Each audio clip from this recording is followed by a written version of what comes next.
Pues buenas tardes, vamos a empezar esta entrevista de la Guerra Fría y la primera pregunta que te quiero hacer es ¿qué países fueron líderes mundiales durante este periodo?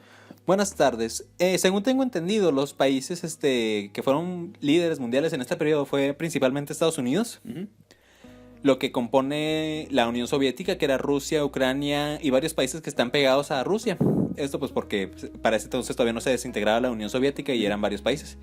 Y también en segundo grado quedaría Europa, o sea, todo lo que sería Inglaterra, la mitad de Alemania, Francia, todos los que tuvieron que ver en mayor o menor manera con la Segunda Guerra Mundial. Ujú.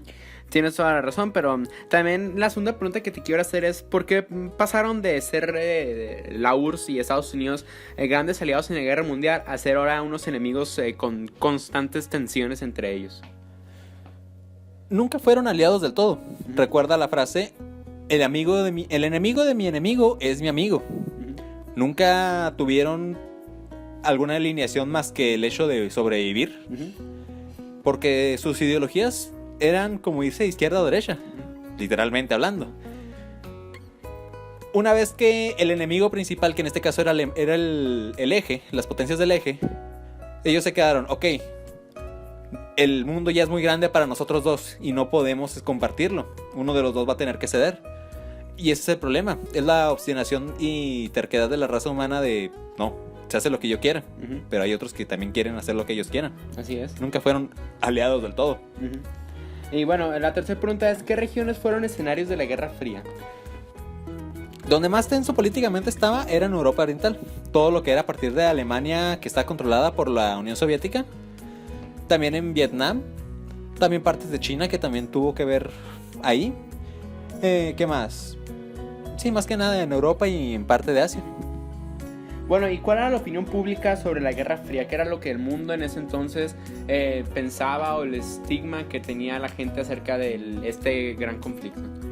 Al ser un conflicto tan largo, las ideologías iban cambiando cada cierto tiempo. Por ejemplo, en un principio, terminada la Segunda Guerra Mundial, a partir de 1948, creo, que empieza bien, estaban con el temor y el terror de las bombas nucleares. Y era la amenaza constante entre ellos. Estados Unidos producía más bombas, la Unión Soviética también. Así estaban, pero no hacían ningún movimiento.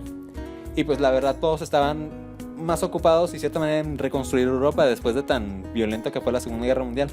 Poco después fue más bien una carrera por ver quién era mejor. Lo vemos con los 69, en el 69, con Kennedy, con todos esos, donde ya fue más bien a ver quién tiene más avances. Por ejemplo, gracias a eso se produjo el alunizaje.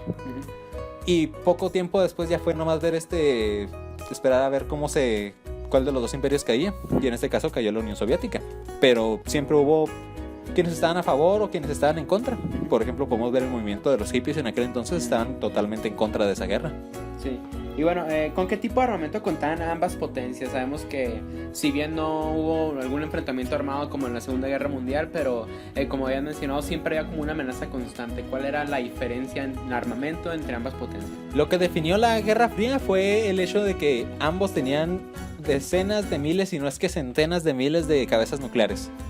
De cualquier tipo, de cualquier forma, de tanto poder, que si la presión hubiera llegado a un punto de quiebre, yo creo que el mundo sería muy diferente a como lo conocemos ahora, si es que hubiera sobrevivido de cierta manera. Eso fue lo principal, fue lo que definió la era, o sea, el hecho de las bombas nucleares, pero también fue una época en la que las armas que usaron en la Segunda Guerra Mundial fueron quedando obsoletas y fueron renovando, pues sí, o sea, renovándose constantemente. Y las armas que vemos actualmente, ¿cómo se llaman? En el ejército estadounidense son gracias a eso. Los vehículos que utilizan, antes utilizaban jeeps, ahora utilizan Humvees.